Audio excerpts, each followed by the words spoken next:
afternoon, everybody. Thank you for making yourselves available. My name is Sam Bregman. I'm the Bernalillo County District Attorney. The reason that I've called this news conference today is because of the significant public attention this case has generated. This news conference provides us with an opportunity for our office to address the numerous media inquiries all at once. First and foremost,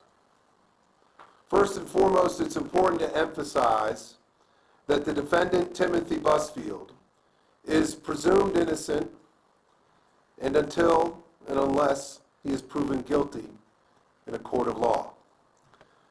I want to go over the timeline of the recent events in this case. An arrest warrant for the defendant was issued on January 9th, 2026 and approved by my office. 5 days later, the defendant voluntarily turned himself in and was booked into the Metropolitan Detention Center in Albuquerque on January 13th.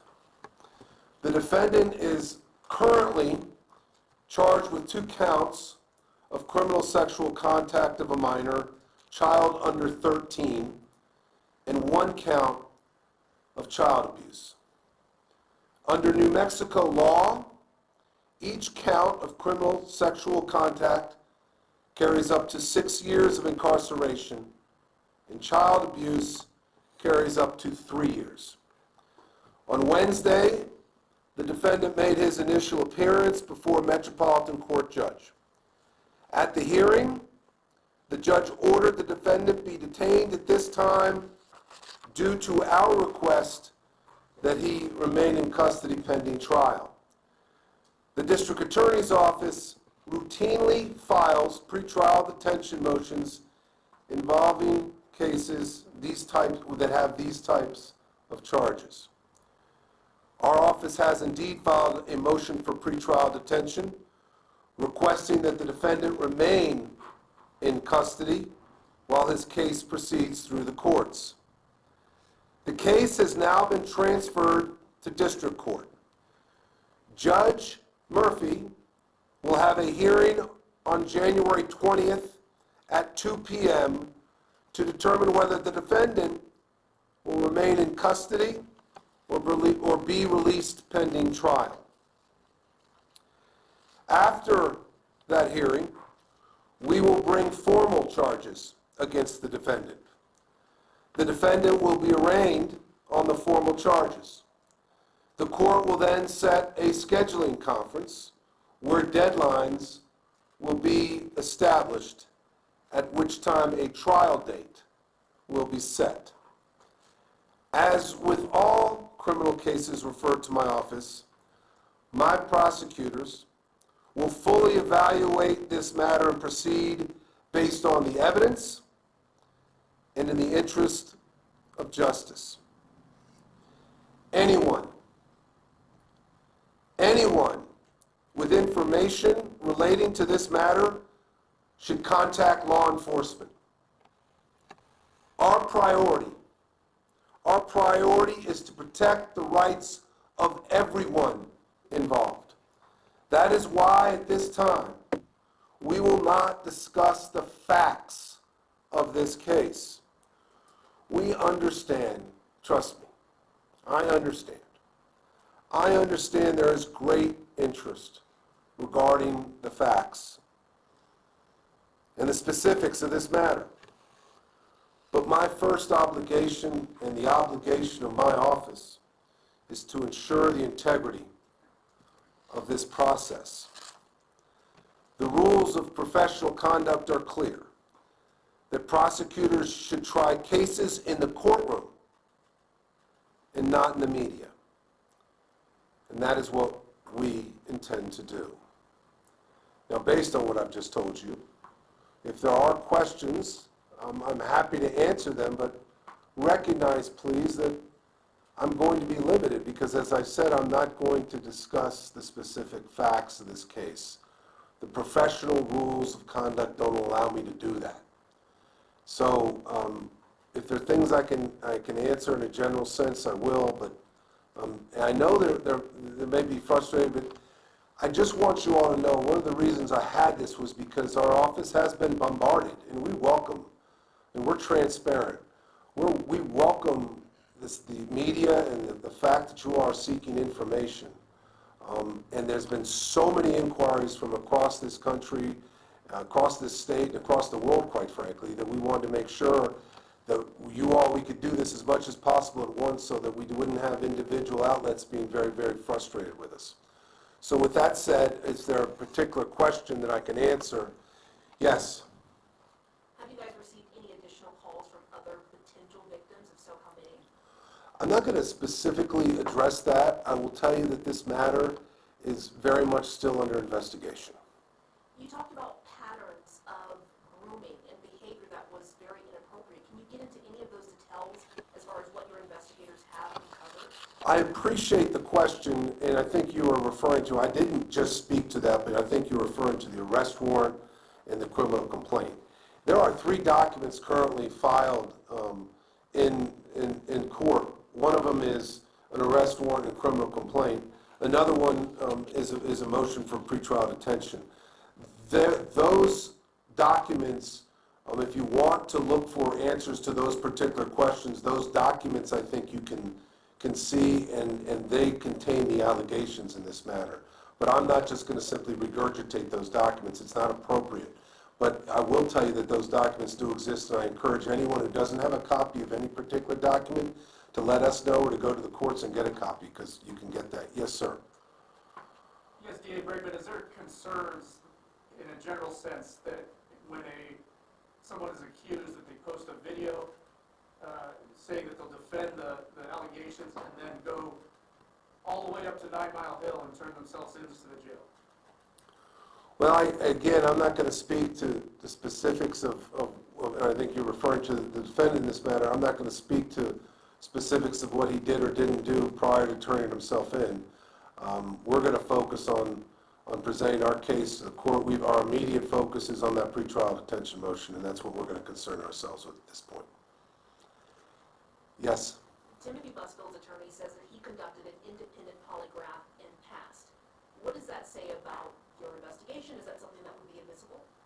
I will tell you, I'm not going to speak to what the defendant's attorney is going to do or has done. I'm going to speak to what we are, the investigation that law enforcement is doing together with our office, and I'll speak to that, or our prosecutors will speak to that in a courtroom. Can you talk at all about just your concerns about these allegations? They are very serious. No, I will say this in general. In this office, the district attorney's office in Albuquerque takes very seriously these type of charges, just like we do all the cases. Our job is to hold people accountable, and that's what we do. And obviously, I have personally tried cases involving child abuse and sexual assaults, and we focus on that in a big way in this office. We hold everybody accountable, and they're extremely serious. Do you have a sense of a date that has been set, or is that still being discussed? So, again, just to kind of talk about that specifically. So the pretrial detention motion that's going to be heard is the first next thing that's going to happen. That's January 20th at 2 p.m. in front of Judge Murphy. Next, after that, we'll be bringing formal charge. After that hearing, we'll be bringing formal charges. Then he'll be arraigned. Then a pretrial conference, or a scheduling conference, if you will be set, in which deadlines and dates will be established by the court, and part of that will include a trial setting. So we don't know that yet. I will tell you that overall, most of the time, these type of cases take between a year and 18 months to complete, and I don't see why this shouldn't reflect the same kind of time frame. But again, I don't speak for judges and their dockets. They get to speak for themselves on that. On January 20th, is there a chance that he will be released? That's completely up to the judge. That is absolutely right. There is a chance that he'll be released. That decision will be made by the judge. We are filing a pretrial detention motion, and our concerns are articulated in that, why we are asking the court to hold the defendant detained pending trial. It's pretty much laid out in that pretrial detention motion, and I would direct you to see what the reasons are for that, to that document, to see what the reasons are. So will you fight that he be detained? Excuse me? Will you suggest that he should be detained? Oh, we already, the prosecution, the state of New Mexico has already filed that motion to detain him. Yes. Can you talk about any of the previous history for Mr. Busfield? No, but I won't do that right now. I will tell you that some of that is outlined in the documents that have been filed in court. Yes. Can you tell us about your department that handles this type of case, that highlighting how many people that go after predators and people that groom children? I'll just tell you in general about my office. We have close to, I think, 120 prosecutors in this office. We have some of the most amazing, fantastic prosecutors who have done it many years, including child abuse and child sexual assaults. I'm very proud of them. They do hard work and they bring justice for the people of this county. And they do great work. And I have been able to try cases with them as co-chairs in the courtroom, and I'm constantly impressed by their professionalism and their abilities in the courtroom. Yes? You guys are requesting that he stays locked up during these court proceedings. Usually that's out of safety concerns for himself or other people. What is it about Timothy Busfield that makes you concerned if he is released? Just to be clear, we file motions routinely on cases like this that have the same type of charges. This is something we do, and it's not specific to this case. This is, it may be in some respects, but overall, this is what we do. We ask for pretrial detention motions in cases like this, and certainly that is what we're doing in this case.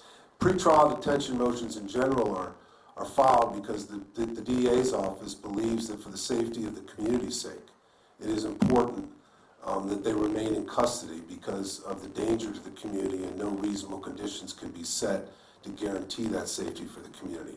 That's why we have filed our pretrial detention motions in cases across the board, and we file a lot of them. I think over last year we had over 800 defendants detained pretrial.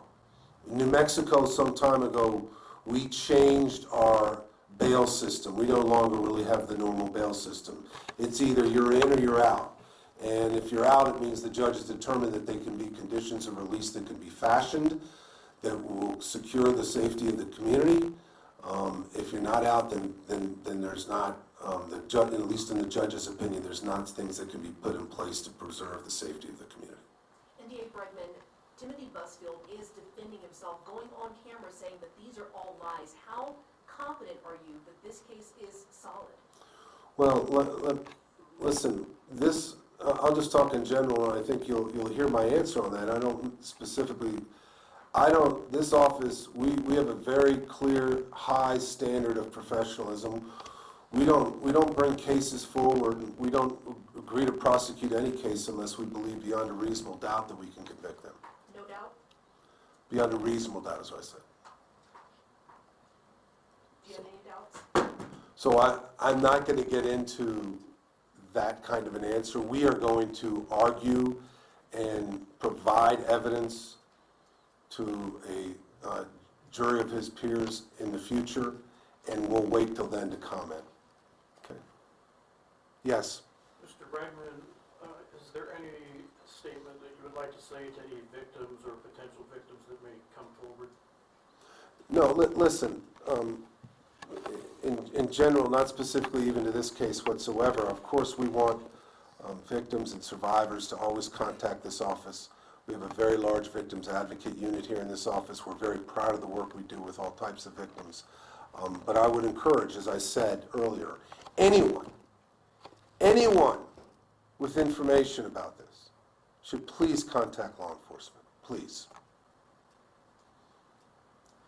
All right then. Thank you very much for your time today. I appreciate it. Thank you. Thank you. Thank you. Thank you all. Have a good day.